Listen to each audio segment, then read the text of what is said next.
Chào các bạn đang đến với kênh nấu ăn của Mai Hương ha. Chúng ta hôm nay hãy cùng vào bếp để làm món kem đậu xanh. Một cái món rất là thích hợp cho những ngày hè nóng bức. Mình sẽ kết hợp kem với lại sốt caramel.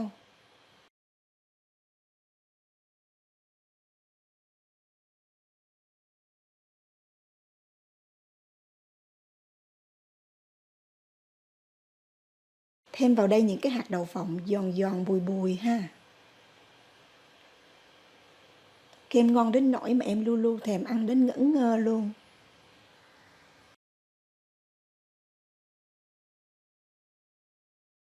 Toàn bộ công thức món ăn mình có để phía dưới video ha.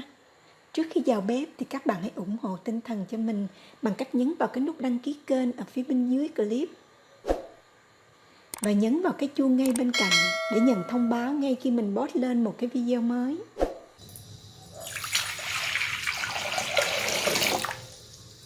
Nguyên liệu đầu tiên là chúng ta sử dụng 150g đậu xanh không vỏ.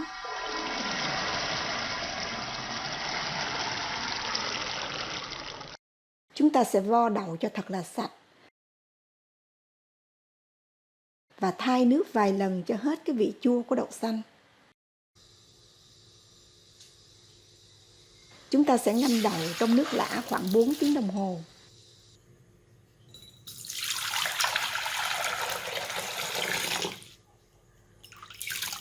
Trong khi chờ đợi chúng ta thư giãn một chút nha.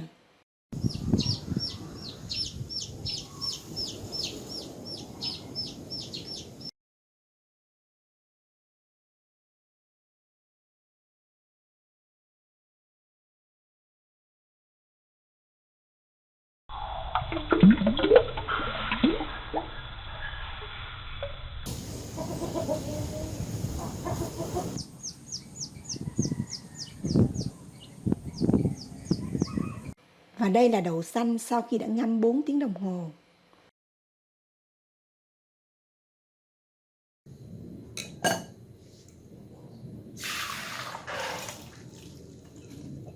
Chúng ta bỏ nước đi và cho đậu vào nồi.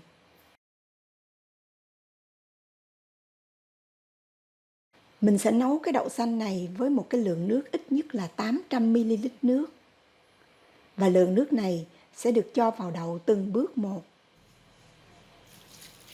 Trước tiên cho vào khoảng 500ml nước. Nước cao gấp đôi mặt đậu như thế này ha. Chúng ta nấu cho cái đậu này nó sôi lên. Vớt bọt.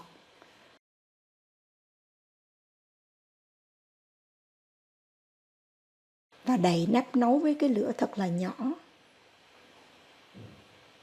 Cho đến khi nước nó cạn xuống hết. Hạt đậu nó chín nhừ và nở bung ra như thế này thì tắt bếp và cho vào đây 120g đường cát trắng.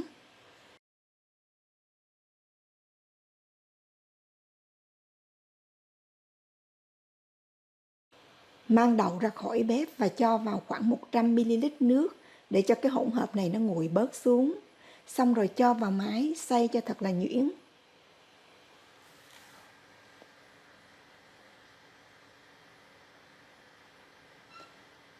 Trút cái hỗn hợp này trở lại vào nồi và cho vào đây 200ml nước còn lại và nấu tiếp tục với lửa thật là nhỏ.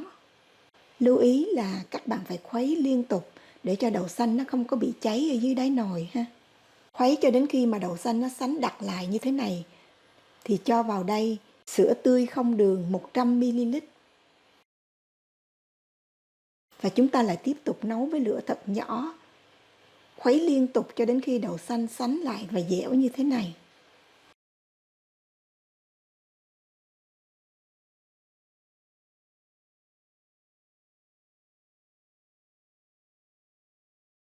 Trút đậu xanh ra tô và để cho nó thật là nguội. Nguyên liệu kế tiếp là 200ml kem tươi tức là whipping cream. Cho vào đây 50g sữa đặc có đường. Chúng ta đánh bông cái hỗn hợp này lên.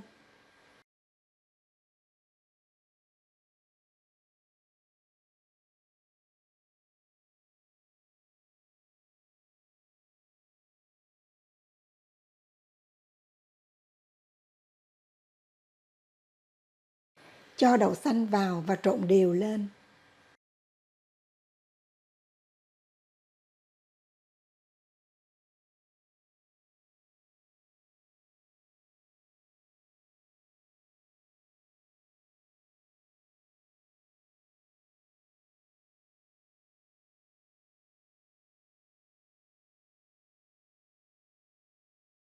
Cho vào đây vài giọt vani cho nó thơm.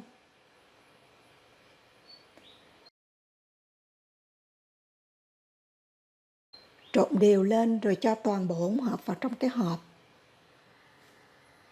Đậy nắp hộp lại và cho vào ngăn đá tủ lạnh.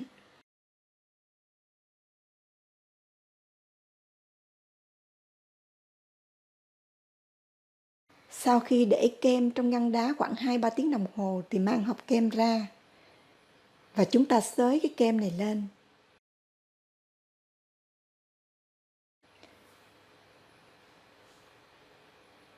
Và chúng ta đánh cái kem này lên khoảng chừng 2-3 phút. Xong rồi cho vào ngăn đá tủ lạnh và làm lại cái bước này thêm 1 hoặc 2 lần nữa để cho kem nó được xốp và dẻo.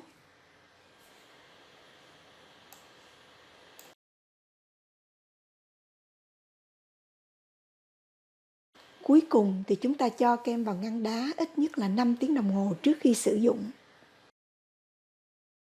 Tiếp theo chúng ta làm sốt caramel. Cho vào nồi 100g đường cát trắng, 50ml nước lã,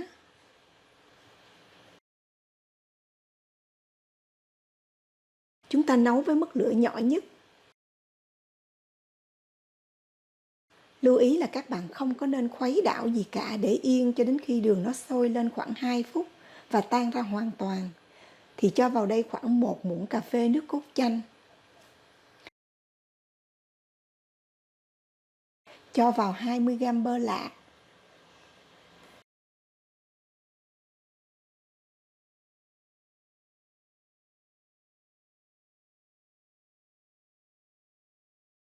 Tiếp tục nấu và khuấy liên tục cho đến khi đường nó sệt lại và chuyển sang màu caramel.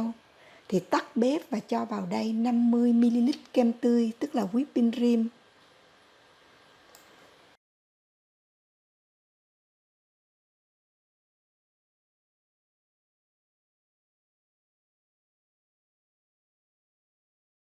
Khuấy trộn cho thật là đều.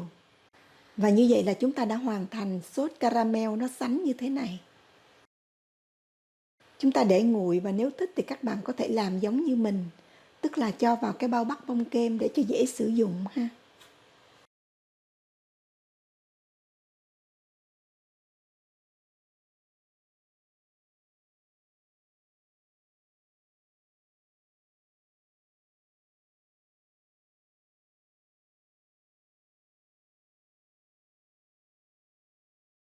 Và đây là thành phẩm kem đậu xanh sau khi để qua một đêm.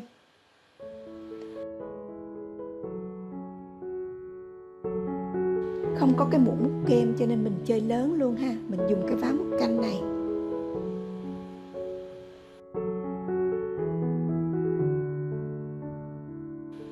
Kem rất là dẻo và xốp và nó rất là thơm nữa.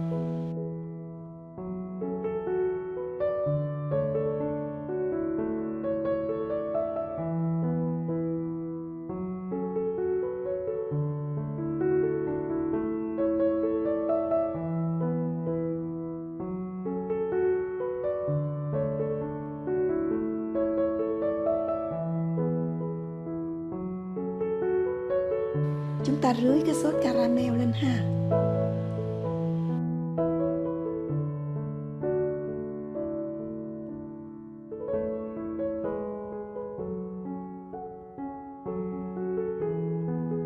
Rắc đậu phộng rang và thưởng thức thôi.